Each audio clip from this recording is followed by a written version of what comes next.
कहना है।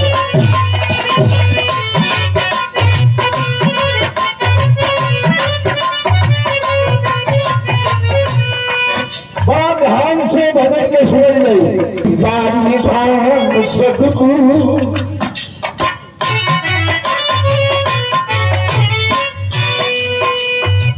अरे कृपा निभान सब तुम जगत के खाता है।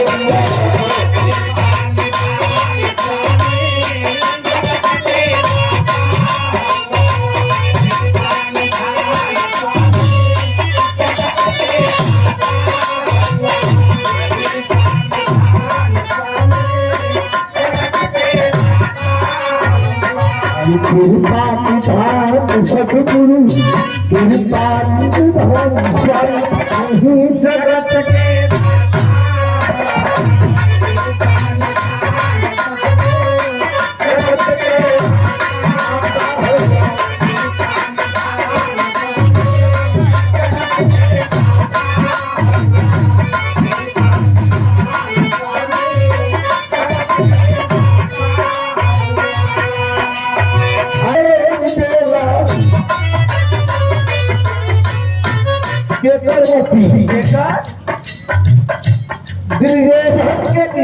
प्रतिज्ञा कैले रहलन कि मार के तोहर जंगहा पे हमरे मेहरारू के कहत रहला कि गंगा करके जंगहा पे बैठावे तो आज जंगहा मार के छोड़ो भी हमार प्रतिज्ञा है। घबराए दुर्योधन परेशान कर कि जब भीड़ प्रतिज्ञा कर रहा तो जंगहा छोड़ने भी ना बनी है। माता कंधारी दुर्योधन के मारी बोलिन कहलिन की बचवा ये दबाव से बाहर निकल जा। कैसे कहे कि भोर रात में ना भोर में निवस्त होके नग्न होके हमारे पास आए यहाँ तो पट्टी खोल के ताक में बदल हो गई पूरी शरीर पट्टी के खेल देला पटिया के ताल देला पट्टी के खेल देला पटिया के ताल देला पट्टी के खेल देला पटिया के ताल देला अरे पट्टी के खेल देला पटिया के ताल देला श्री भगवान सदगुरु अरे श्री भगवान सदगुरु जगत के दाता है।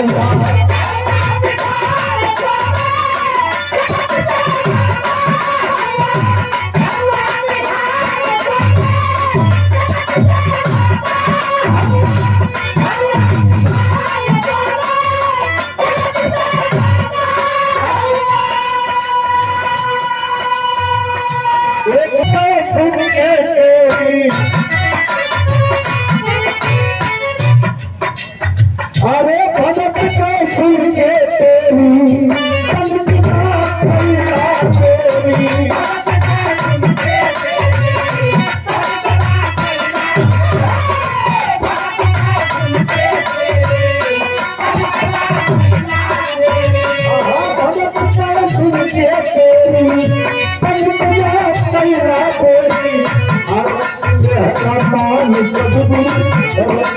सम्मान जगत के दाता है।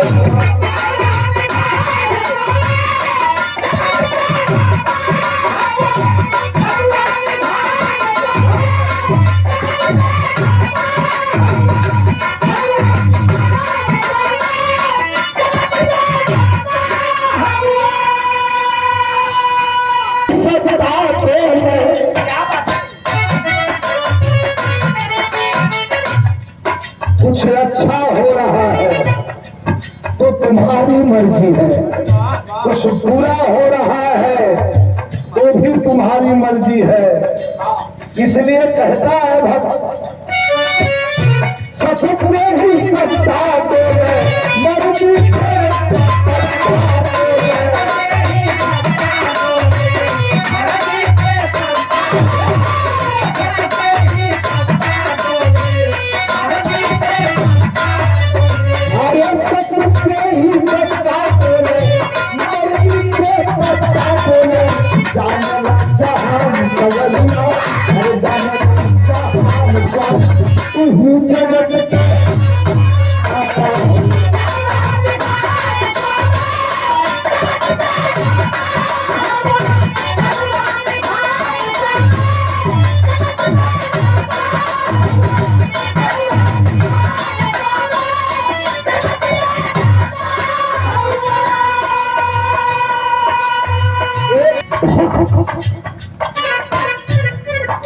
भक्त भी दुर्गन कहे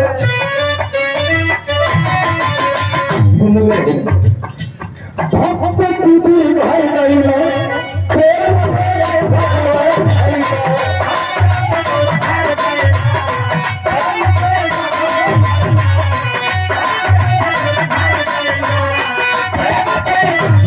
भाई भगवान स्वामी छोड़ के भगवान स्वामी जगत का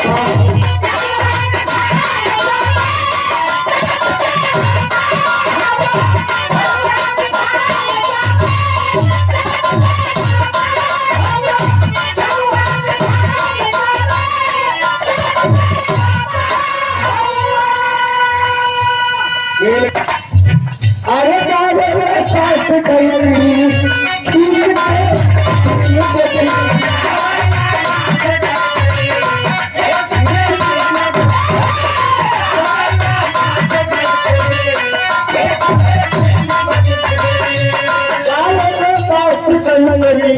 खींच के तीन बजती ऐसा पूछी मां मुस्कान ऐसा पूछी मां